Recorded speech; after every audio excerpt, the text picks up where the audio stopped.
이 시간 에스라서 말씀 10번째 시간으로 에스라 4장 24절로 5장 5절까지 말씀을 전하겠습니다.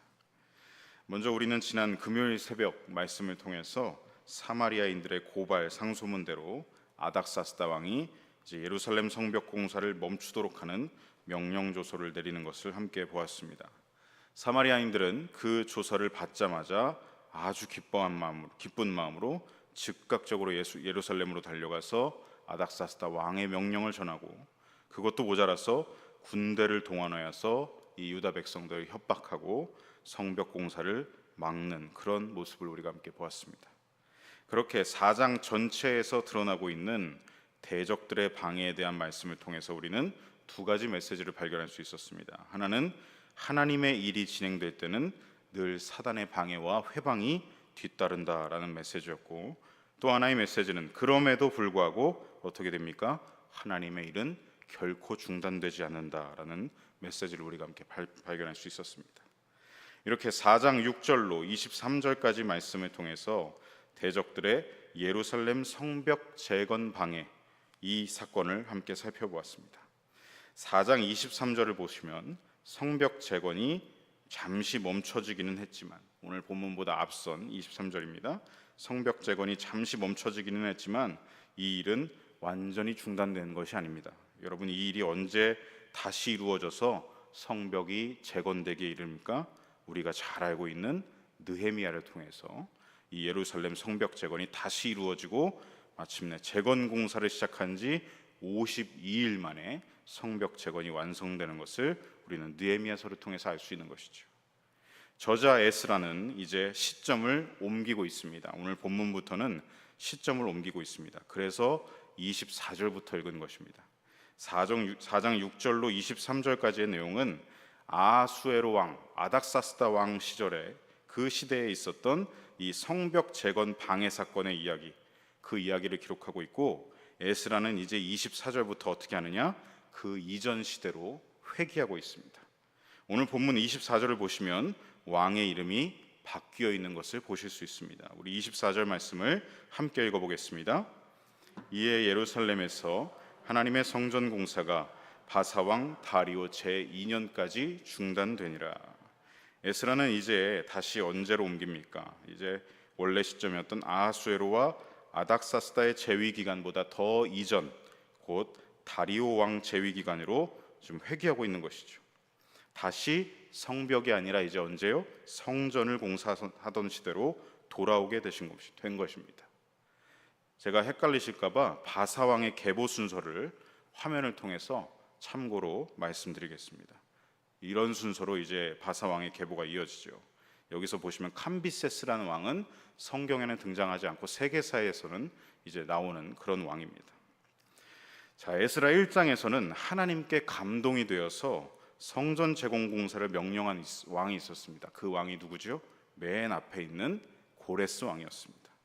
그런데 대적들의 방해가 있었고, 대적들이 왕의 책사들에게 뇌물을 주면서 성전 재건 공사를 멈추게 만드는데 무려 16년간 멈춰지게 됩니다. 이 기간 동안 왕은 고레스에서 캄비세스를 지나 다리오 왕 즉위까지 갔던 것이죠. 여기까지가 이 에스라 1장부터 4장 5절까지의 내용입니다. 다리오 즉위 시기까지 가요.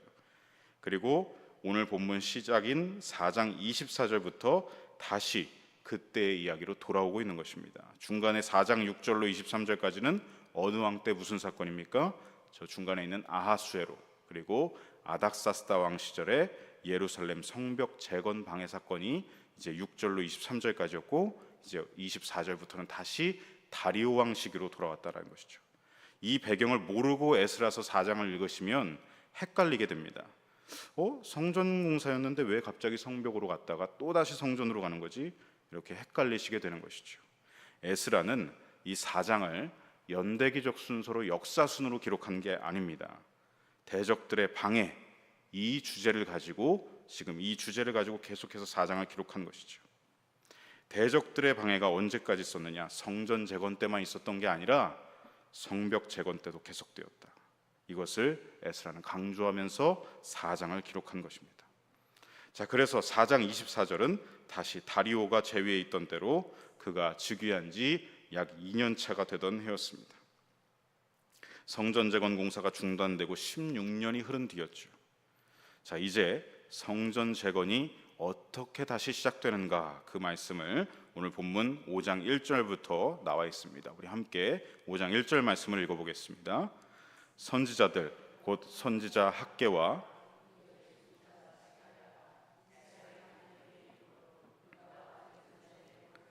유다 사람들에게 예언하였더니. 아멘.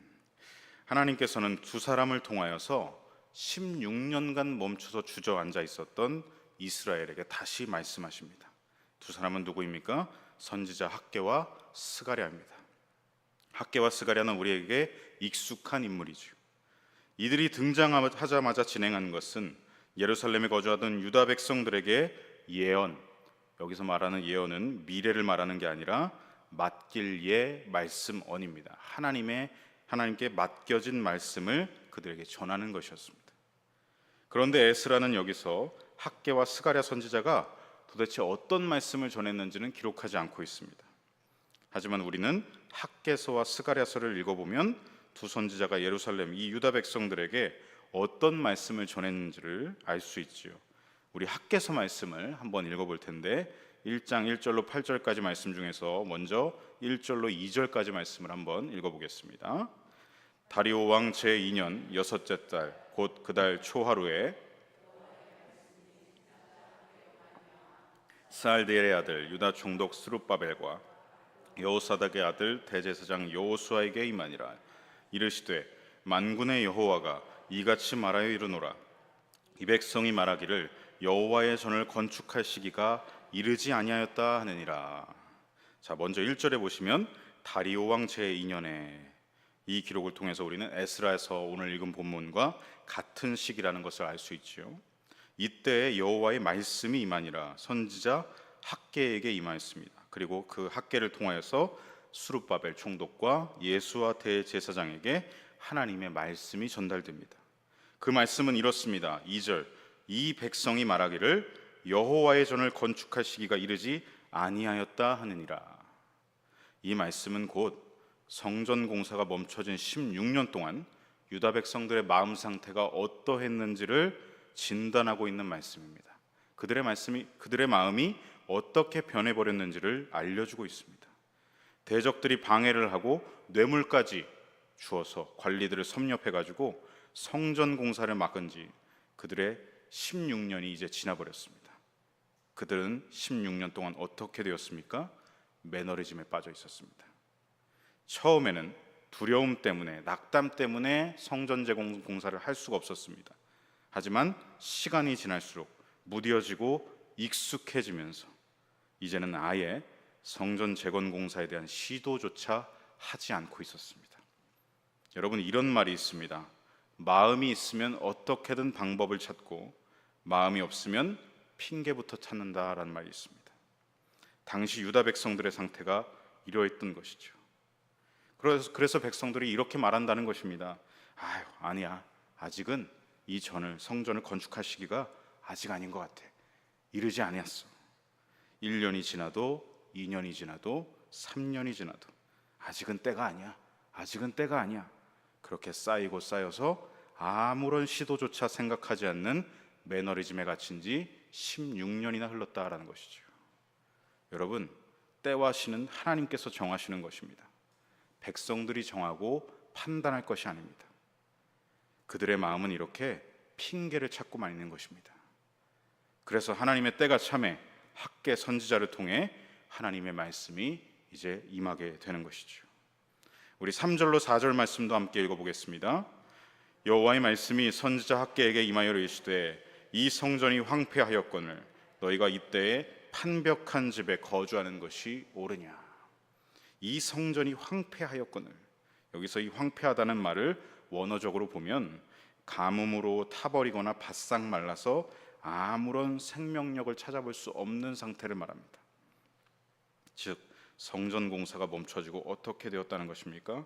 기초만 놓여지고 16년간 어떤 생명체의 발길도 다 끊어져 버린 성전 터를 보게 되는 것입니다. 아무런 인적도 찾아볼 수가 없다. 16년간 하나님의 성전을 찾는 이가 공사를 재건하려는 시도조차 한 번도 일어나지 않았다. 이제는 그 누구도 찾지 않는 지대가 되어버렸다라는 것입니다. 성전은 이렇게 되었는데 유다 백성들의 삶은 어떠했습니까? 판벽한 집을 짓고 거주하고 있는 그들은 아주 평범하고 일상을 살아가고 있었습니다. 여기서 판벽하다는 것은 지붕이 있고 벽이 있는 상태를 말하죠. 백성들은 자기들이 사는 집은 지붕을 얹고 벽을 만들어서 잘 완성하여 살아가고 있었습니다. 백성들은 개인적인 안락함, 사적인 생활에 대한 마음은 조금도 줄어들지 않은 반면에 하나님의 집 성전에 대해서는 아무런 마음도 없는, 지붕과 벽을 만들 생각조차 하지 않는 그러한 굳어버린 마음과 태도를 하나님께서 책망하고 계신 것입니다. 그래서 5절에 보면 이렇게 말씀하십니다. 우리 5절 말씀을 읽어보겠습니다. 그러므로 이제 만군의 여호와가 이같이 말하노니 너희는 너희의 행위를 살피지니라. 아멘. 여러분, 지금 이것이 과연 옳은 태도인지를 돌아보라 말씀하십니다. 지난 16년간 백성들아, 너희들의 마음이 어떻게 이렇게까지 되었는지를 면밀히 되돌아보라 라는 말씀입니다. 그리고 7절에 보시면 또다시 하나님 말씀하십니다. 함께 읽겠습니다. 만군의 여호와가 말하노니 너희는 자기의 행위를 살필지니라. 아멘. 그리고 그들에게 명령하십니다. 8절입니다. 8절 말씀도 읽어보겠습니다. 너희는 산에 올라가서 나무를 가져다가 성전을 건축하라. 그리하면 내가 그것으로 말미암아 기뻐하고 또 영광을 얻으리라. 여호와가 말하였느니라. 아멘. 너희는 산에 올라가서 나무를 가져다가, 지금 하나님께서 보시면 레바논의 좋은 백향목을 가져다가 어떻게든 성전을 완성해라 라고 명령하지 않습니다. 어떻게 말씀하십니까? 산에 당장 올라가서 나무를 가져와. 주변 산 어디든 올라가서 나무를 다시 가져와서 성전 공사를 시작해라 라는 말씀이십니다. 아마도 바벨론 포로기의 긴 세월 동안 이 예루살렘 땅에는 사람이 많지 않았으니 벌목이 일어나지 않았을 거고 많은 나무들이 우거졌을 것입니다. 학자들은 그래서 아마도 이때 사용했던 나무가 백향목이 아니라, 레바논의 백향목이 아니라 예루살렘 주변에 흔하게 있었던 감람나무라든지 화석류나무라든지 종려나무가 사용되었을 것이라고 추정하고 있습니다. 하나님께서는 백성들의 처지를 알고 계셨습니다. 지금 모든 바사의 눈이 예루살렘을 향하고 있고 감시되고 있습니다. 그런 상태에서 어떻게 레바논의 좋은 백향목을 이들이 구해올 수 있겠습니까? 하나님은 이것을 아셨고 하나님께서는 이것을 중요하게 생각하셨습니다. 어떤 재료가 중요한 게 아니다.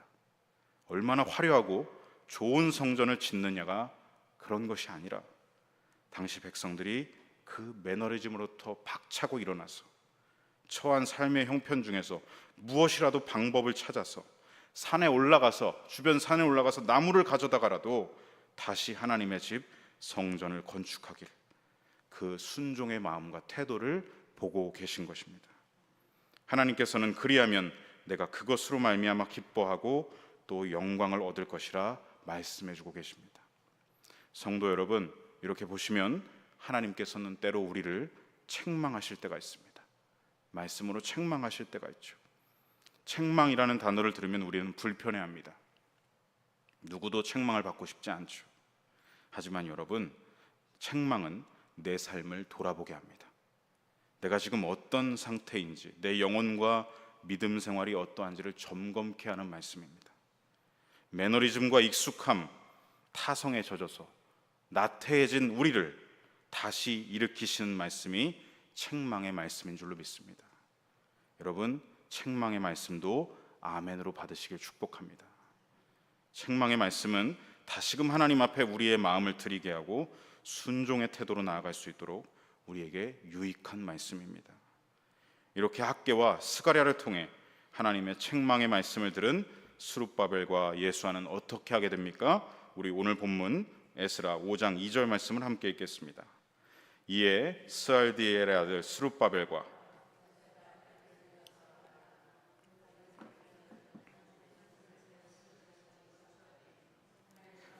함께 있어 그들을 돕더니, 스룹바벨과 예수아가 어떻게 하고 있다고요? 일어났습니다.